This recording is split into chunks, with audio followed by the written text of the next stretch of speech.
समुद्री जहाजों के लिए महत्वपूर्ण नौसैनिक वास्तुकला शब्द। सबको नमस्कार दोस्तों, टेक्निकल गुरुजी में आपका स्वागत है। आज हम एक नए और रोमांचक सफर पर निकलेंगे, जहां हम समुद्री दुनिया के कुछ ऐसे शब्दों को समझेंगे जो जहाजों को पानी पर तैराते हैं। चिंता मत करो दोस्तों, ये कोई भारी भरकम टेक्निकल लेक्चर नहीं होगा। हम इसे आसान भाषा में समझेंगे, जैसे मैं हमेशा समझाता हूँ।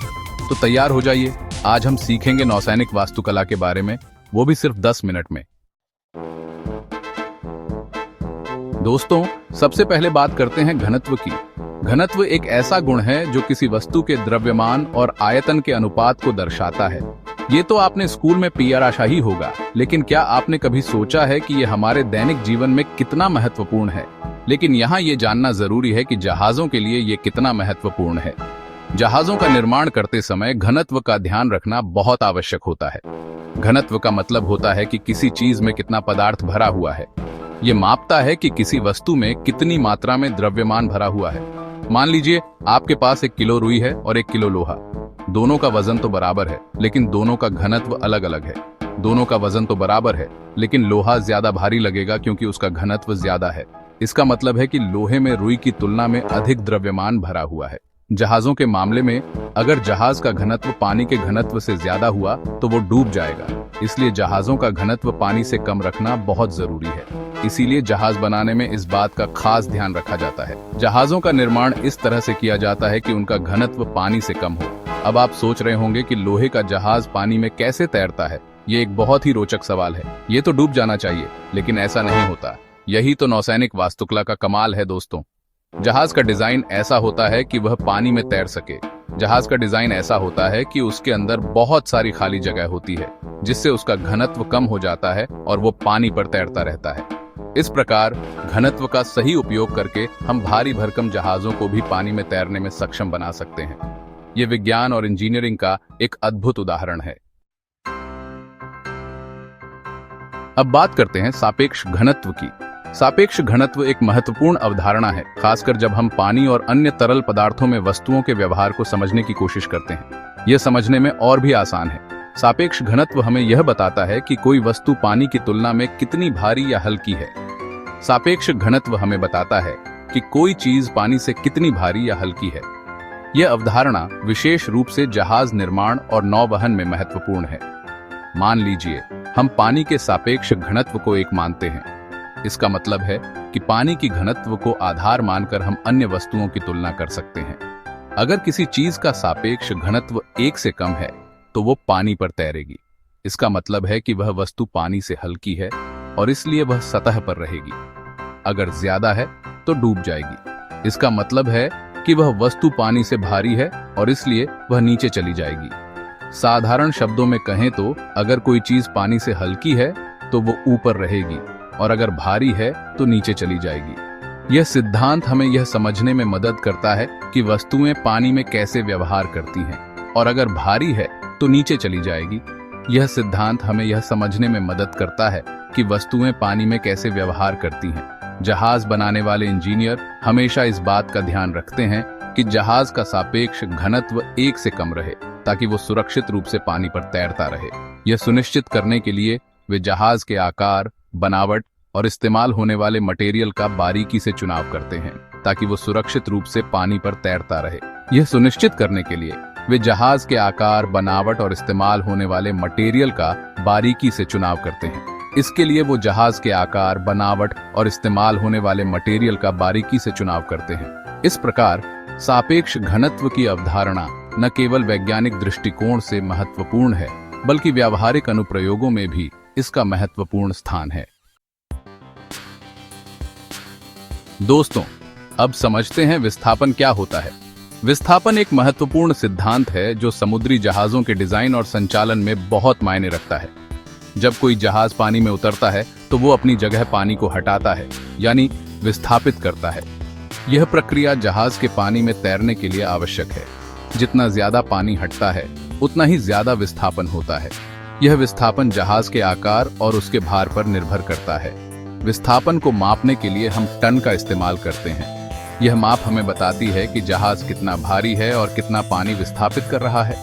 मान लीजिए एक जहाज 10,000 टन पानी विस्थापित करता है, तो इसका मतलब है कि उस जहाज का वजन भी लगभग 10,000 टन होगा।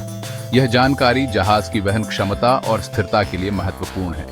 विस्थापन जहाज के आकार और वजन से जुड़ा होता है। बड़े जहाजों का विस्थापन ज्यादा होता है, जबकि छोटे जहाजों का विस्थापन कम होता है। बड़े जहाजों का विस्थापन ज्यादा होता है, जबकि छोटे जहाजों का विस्थापन कम होता है। यह अंतर जहाज की डिजाइन और उसके उपयोग के अनुसार होता है। विस्थापन एक महत्वपूर्ण कारक है जो जहाज की स्थिरता, गति और वहन क्षमता को प्रभावित करता है। सही विस्थापन सुनिश्चित करने के लिए जहाज के डिजाइन और निर्माण में विशेष ध्यान दिया जाता है। चैप्टर 4 उत्प्लावन, बोयेंसी। अब बात करते हैं उत्प्लावन की। यह एक ऐसा बल है जो जहाज को पानी में डूबने से रोकता है। जब कोई जहाज पानी में होता है तो पानी उस पर ऊपर की ओर एक बल लगाता है, जिसे उत्प्लावन बल कहते हैं। यह बल जहाज के वजन के विपरीत दिशा में काम करता है और उसे ऊपर की ओर धकेलता है।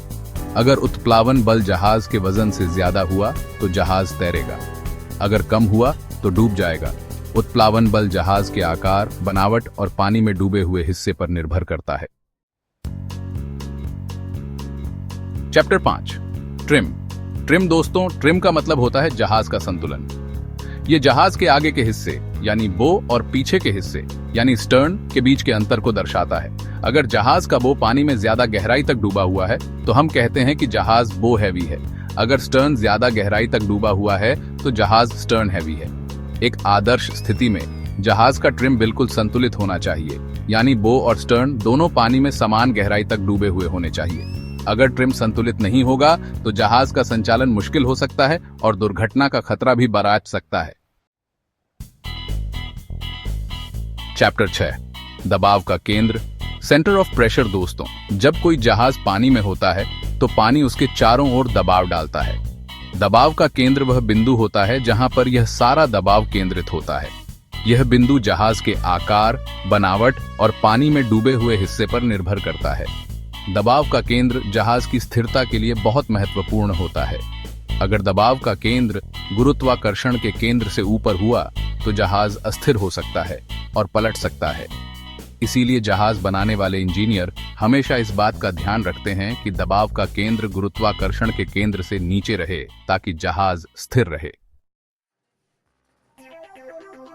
दोस्तों, यह एक और महत्वपूर्ण शब्द है जो जहाज की वहन क्षमता से जुड़ा है। प्रति सेंटीमीटर विसर्जन टन हमें बताता है कि जहाज के हर सेंटीमीटर विसर्जन पर कितना वजन जोड़ा जा सकता है। मान लीजिए एक जहाज का प्रति सेंटीमीटर विसर्जन टन 50 है। इसका मतलब है कि अगर हम जहाज पर 50 टन वजन और लादेंगे तो वो पानी में 1 सेंटीमीटर और डूब जाएगा। प्रति सेंटीमीटर विसर्जन टन जहाज के आकार, बनावट और पानी में डूबे हुए हिस्से पर निर्भर करता है। यह जहाज की सुरक्षा के लिए बहुत महत्वपूर्ण है, क्योंकि इससे यह पता चलता है कि जहाज पर कितना माल लादा जा सकता है।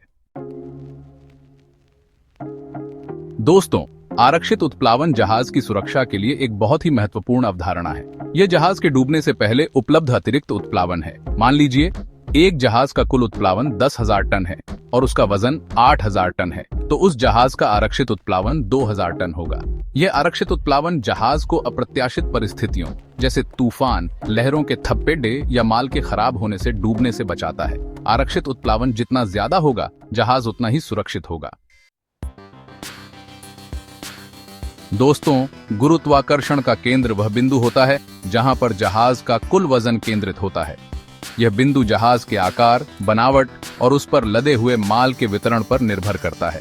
गुरुत्वाकर्षण का केंद्र जहाज की स्थिरता के लिए बहुत महत्वपूर्ण होता है। अगर गुरुत्वाकर्षण का केंद्र जहाज के तल से बहुत ऊपर हुआ तो जहाज अस्थिर हो सकता है और पलट सकता है। इसीलिए जहाज बनाने वाले इंजीनियर हमेशा इस बात का ध्यान रखते हैं कि गुरुत्वाकर्षण का केंद्र जहाज के तल के जितना करीब हो सके उतना अच्छा है। दोस्तों, ड्राफ्ट जहाज के उस हिस्से को कहते हैं जो पानी में डूबा हुआ होता है। ये जहाज के तल से लेकर पानी की सतह तक की दूरी होती है। ड्राफ्ट जहाज के वजन उस पर लदे हुए माल के वजन और पानी के घनत्व पर निर्भर करता है। जहाज का ड्राफ्ट जितना ज्यादा होगा वो पानी में उतना ही गहराई तक डूबा होगा। ड्राफ्ट जहाज की सुरक्षा के लिए बहुत महत्वपूर्ण है, क्योंकि इससे यह पता चलता है कि जहाज किस गहराई वाले पानी में सुरक्षित रूप से चल सकता है। दोस्तों, बिल्जिंग एक ऐसी स्थिति होती है जब जहाज के पेंदे में पानी भर जाता है। ये कई कारणों से हो सकता है, जैसे जहाज में छेद होना, लहरों का तेज थपेड़ा या पाइपलाइन का फटना। बिल्जिंग जहाज के लिए बहुत खतरनाक हो सकती है, क्योंकि इससे जहाज का संतुलन बिगड़ सकता है और वो डूब सकता है। इसीलिए जहाजों में बिल्जिंग से बचने के लिए कई सुरक्षा उपाय किए जाते हैं, जैसे पंपों का इस्तेमाल, वाटरटाइट दरवाजे और नियमित निरीक्षण। तो दोस्तों, ये थे कुछ महत्वपूर्ण नौसैनिक वास्तुकला शब्द जो आपको जहाजों की दुनिया को समझने में मदद करेंगे। उम्मीद है कि आपको यह वीडियो पसंद आया होगा। अगर आपको यह वीडियो पसंद आया हो तो इसे लाइक और शेयर जरूर करें। चैनल को सब्सक्राइब करना न भूलें और बेल आइकन दबाएं ताकि आपको हमारे आने वाले सभी वीडियोस की नोटिफिकेशन मिलती रहे। तब तक के लिए जय हिंद।